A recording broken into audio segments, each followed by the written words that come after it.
আজকে আমরা রিজিকের জন্য তো দিক বিদিক ছুটাছুটি, তাই না? রিজিকের জন্য আজকে আমরা আমাদের প্রিয় মাতৃভূমি দেশ ত্যাগ করে বাইরে যাই, বিদেশে যাই, আমরা প্রবাসীর খাতায় নাম লেখাই। কেন? রিজিকের জন্য, যে আমি একটু ভালো ইনকাম করব, আমি ভালো মতো চলবো, তাই না? অথচ আল্লাহ রাসূল আল্লাহ পাক রব্বুল আলামিন কোরআন কারীমের ভিতরে বলেন, ওয়াল্লাহু ইয়ারযুকু মান ইয়াশাউ বিগাইরি হিসাব। বান্দা, আজকে তুমি রিজিকের জন্য ছোটাছুটি করতেছো, আজকে তুমি রিজিকের জন্য যা ইচ্ছা তাই করতেছো, তুমি আজকে যতই খাও না কেন, আমি আল্লাহু ইয়ারযুকু মান ইয়াশাউ বিগাইরি হিসাব, আমি আল্লাহ তাআলা যাকে যত খুশি তত রিজিক বা তত মানে ধন দৌলত দান করি, বিগাইরি হিসাব, হিসাব ব্যতীত আমি আল্লাহ পাক রব্বুল আলামিন কি করি? ধন দৌলত দান করি। অথচ দেখেন, একই বিমানে, একই ফ্লাইটে, একই কোম্পানিতে যখন মানে দেশ থেকে বাইরে যায়, তখন দেখবেন একজন ব্যক্তি গাড়ি বাড়ি করে একাকার, আর একজন ব্যক্তি ঠিক মতো খাবারই পায় না, এরকম হয় না? তাহলে আপনি চিন্তা ভাবনা একবার করেন, যদি আপনার ওই চাকরি আপনাকে অনেক অট্টালিকা দান করে, তাহলে একই সাথে গেলেন, আপনার বন্ধু এত টাকার মালিক হলো, আর আপনি একই সাথে একই প্লেটে খান, একই বিছানায় আছেন, একই কোম্পানিতে আছেন, আপনার আজকে রিজিক নাই কেন? আপনার আজকে খাবারও ঠিকমতো জুটে না কেন? তাহলে অবশ্যই এটা আল্লাহ পাক রব্বুল আলামিনের লীলাখানা। আল্লাহ পাক রব্বুল আলামিন চাইছে যে আপনার বন্ধুকে দেওয়ার জন্য, আপনার বন্ধুর হয়েছে, আপনাকে চাই না, আপনাকে দেয় নাই, এই জন্য আপনার আফসোস করার কোনো প্রয়োজন নাই। কোনো মুমিন কখনো আল্লাহ তাআলার প্রতি আফসোস করে না। যদি বেশি দেয় আলহামদুলিল্লাহ, কম দিলেও আলহামদুলিল্লাহ। একজন মানে মুসলমানের, মুমিনের মুখের ভিতরের মুখের মূল জবান হচ্ছে কি? আলহামদুলিল্লাহ, আলহামদুলিল্লাহ, আলহামদুলিল্লাহ। সর্ব অবস্থায় আল্লাহ তাআলার শুকরিয়া। যদি আল্লাহ তাআলা শুকর আদায় না করতে পারে, তাহলে তো আমাদের ভিতরে দুর্বলতা কমে যাবে। তো প্রিয় উপস্থিতি, অবশ্যই আমরা রিজিকের জন্য কেউ পেরেশানি হব না। দেখবেন পৃথিবীর ভিতরে কেউ কিন্তু না খেয়ে মারা যায় না, যতই দরিদ্র হোক না কেন, না খেয়ে কেউ মারা যায় না। তো আমরা রিজিকের জন্য হালালকে হারাম, হারামকে হালাল, এইগুলো দেখার যে আমরা মনে করি কোনো বিষয় না, দেখবো না, আমরা যেমনে খুশি তেমনি শুধু চাই, যেমনি আমরা ইনকাম করব, এইটা আমরা কেউ করব না। আল্লাহ তাআলা, আমরা চেষ্টা করে যাব, রিজিকের জন্য আমরা চেষ্টা করব। আল্লাহ তাআলা যদি চাই তাহলে আমাকে দিবে, যদি না চাই তাহলে না দিবে। ওটা দিয়ে কি আমরা শুকরিয়া আদায় করব ইনশাআল্লাহ। 7 নাম্বার বিষয় হলো কোরআন চর্চা করা। 7 নাম্বার বিষয় কি? কোরআন চর্চা করা। আজকে আমাদের ভিতরে কোরআন চর্চা নাই। আজকে মুসলমান, কত মুসলমানের সন্তান মানে বিনা কোরআনে, কোরআন না শিখে কিন্তু কবরের ভিতরে যাইতেছে। আহা!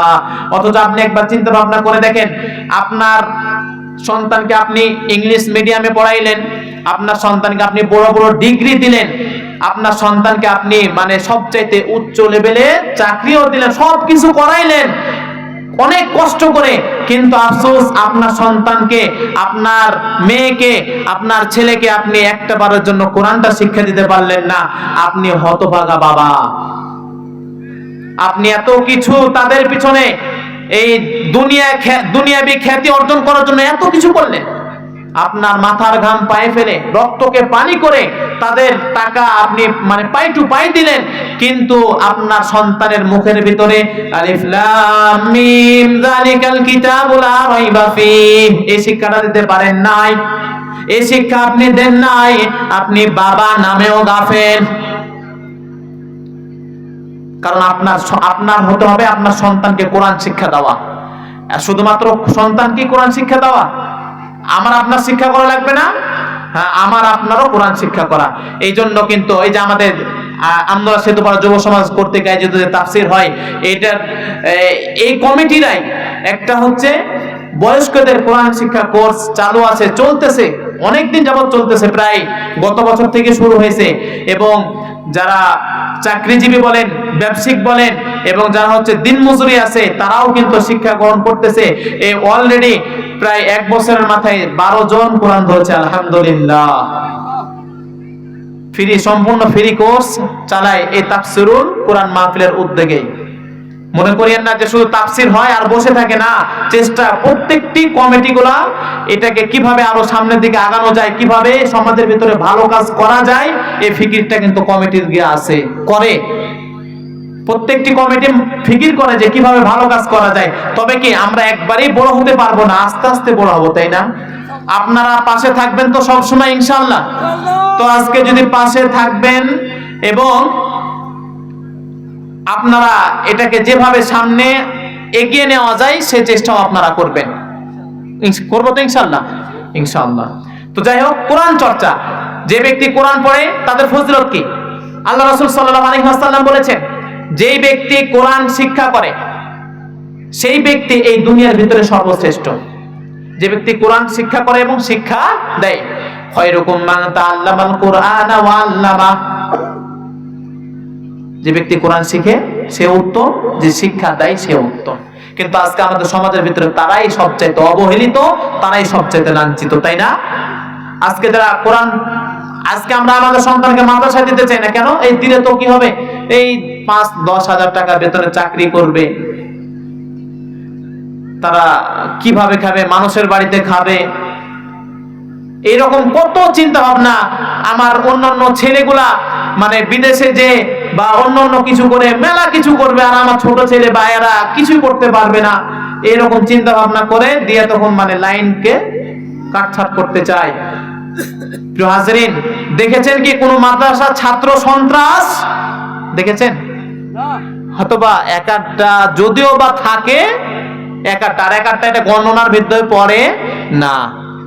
দেখেছেন কি চাঁদাবাজ দেখেছেন? মাদ্রাসা ছাত্র চাঁদাবাজ দেখেছেন? না। যারা হচ্ছে ইমাম মুয়াজ্জিন, মসজিদের সাথে যাদের সম্পৃক্ত যে সমস্ত ওলামায়ে কেরাম গুলো আছে, তাদের কি দেখেছেন কি ওই যে নাচ গান এগুলোর সাথে তারা জড়িত না? কেন না? কেননা তাদের ভিতরে কোরআনের ইলম আছে। এই কোরআনের ইলম থাকার কারণে আজকে তারা এই যে দুনিয়ার ভিতরে অহেতুক কাজ থেকে তারা দূরে। আজকে আমরা মুসলমান এতটাই গাফেল হয়েছি, এতটাই গাফেল হয়েছি, সেটা বলার বাইরে, সেটা বলার বাইরে। আজকে যদি আমাদের মঞ্চ করা হয় গানের, দেখবেন ওই জায়গাতে মানে মা বোন থেকে শুরু করে ছোট বড় প্রত্যেক শ্রেণীর লোকের অভাব নাই। কিছুদিন